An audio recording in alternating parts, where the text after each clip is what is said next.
Pembahas basmalah ini pernah saya bahas di sini panjang lebar. Berapa sisi kita bahas? Pertama dari sisi apa? Kedudukannya dalam Al-Quran. Yang kedua, pernah kita bahas hukum menjaharkannya dalam salat jahriyah. Yang ketiga kita jelaskan makna syara dari basmalah itu. Yang keempat, kandungan topik akidah dalam basmalah. Antum catat sendiri ya, nanti kalau lupa antum ingatkan yang tidak terbahas. Taib. Ada sebetulnya sebelum lupa saya itu. Itu apa? Apa dasarnya muallif memulai basmalah dalam tulisannya? Jadi ada 5 pembahasan. Dasar memulai menggunakan basmalah dalam tulisan ataupun dalam pekerjaan.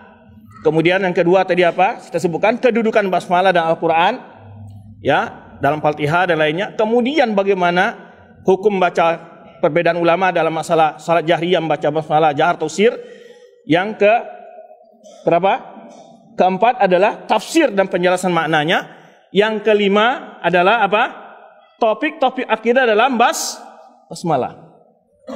Taib. Tambah lagi, baru ingat lagi saya. Momen-momen yang kita dianjurkan membaca basmalah. Coba catat yang 6 itu.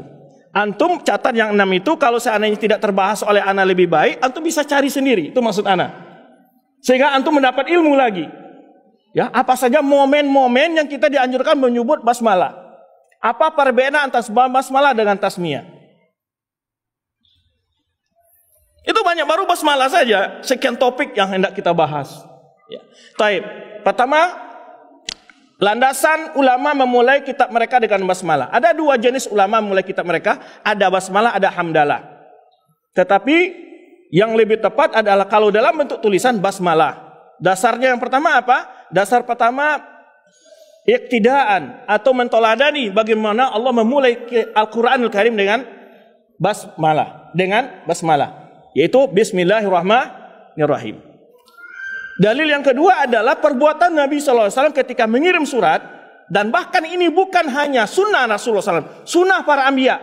Di mana dalil bahwa itu sunnah anbiya? Ketika Sulaiman mengirim surat kepada Datu Balqis tetap memulai dengan bismillah. Berarti sunnah para anbiya, yaitu memulai dengan basmalah ketika mengirim surat. Ini ma'ruf bagi antum. Itu di antara dalil yang disebutkan para ulama, dianjurkan kita setiap perbuatan baik dimulai dengan ungkapan basmalah. Nanti kita akan sebutkan hikmah memulai perbuatan baik dengan basmalah. Taib. Artinya itu dalil yang benar. Tapi tidak benar bila berhujah dengan hadis yang maudhu', yaitu hadis yang sebutkan, hadisnya bunyinya, kullu amrin dzibal la yubda'u bismillah fahuwa abtar au aqta, dalam riwayat lain. Setiap perkara yang penting tidak dimulai dengan baca basmalah, maka dia terputus keberkahannya. Ya. Ini hadis nggak bisa dijadikan dalil. Kenapa? Karena hadisnya hadis tidak sahih. Nah itu supaya kita jangan tertipu bahwa landasan kita ini berhujah di sini bukan dengan hadis dhaif, tapi karena adalah bagaimana Allah memulai Al-Qur'an ya dengan basmalah, kemudian juga Rasulullah SAW ketika menulis suratnya. Taib. Apa beda antara basmalah dengan tasmiyah? Basmalah adalah ungkapan bismillahirrahmanirrahim. Kalau tasmiyah hanya pendek, bismillah. Jadi kalimat-kalimat zikir di dalam Al-Quran ataupun dalam yang tidak anjurkan kita itu ada nama-namanya. Umpamanya astaghfirullah, namanya istighfar. La haula wala quwata illa billah, namanya hauqala. Subhanallah, namanya tasbih. Allahu akbar, namanya takbir. Terus ya, itu ada nama-nama setiap kalimat-kalimat itu. Nah, kalau tasmiyah hanya bismillah. Lalu pembahasan kalau bahan fikih lagi berbeda lagi para ulama. Kalau kita mau makan atau melakukan sesuatu tadi, afdolnya baca basmalah atau tasmiyah. Terjadi pula perdebatan para thalibul ilmi. Kata Syekh Albani itu cukup tasmiyah saja, bismillahirrahmanirrahim. Para ulama pun membahas ini. Ibnu Hajar mengatakan al-amru wasi'. Perkara ini perkara yang gampang, nggak perlu diperdebatkan. Mau lengkap bismillahirrahmanirrahim, oke. Macam bismillah saja, oke. Gitu. Hadisnya memulai itu apa? Ketika Rasulullah SAW mengajarkan kepada anak tirinya Umar bin Abi Salamah, Yaitu ketika makan, ya gulam samillah. Samillah, sebut nama Allah. Ini hujah menyebut tasmiyah saja, bismillah.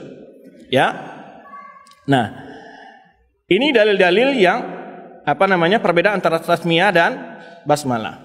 Perbedaan tasmiyah dan basmalah. Sekarang masuk topik yang berikutnya. Bagaimana kedudukan basmalah dalam Al-Quran?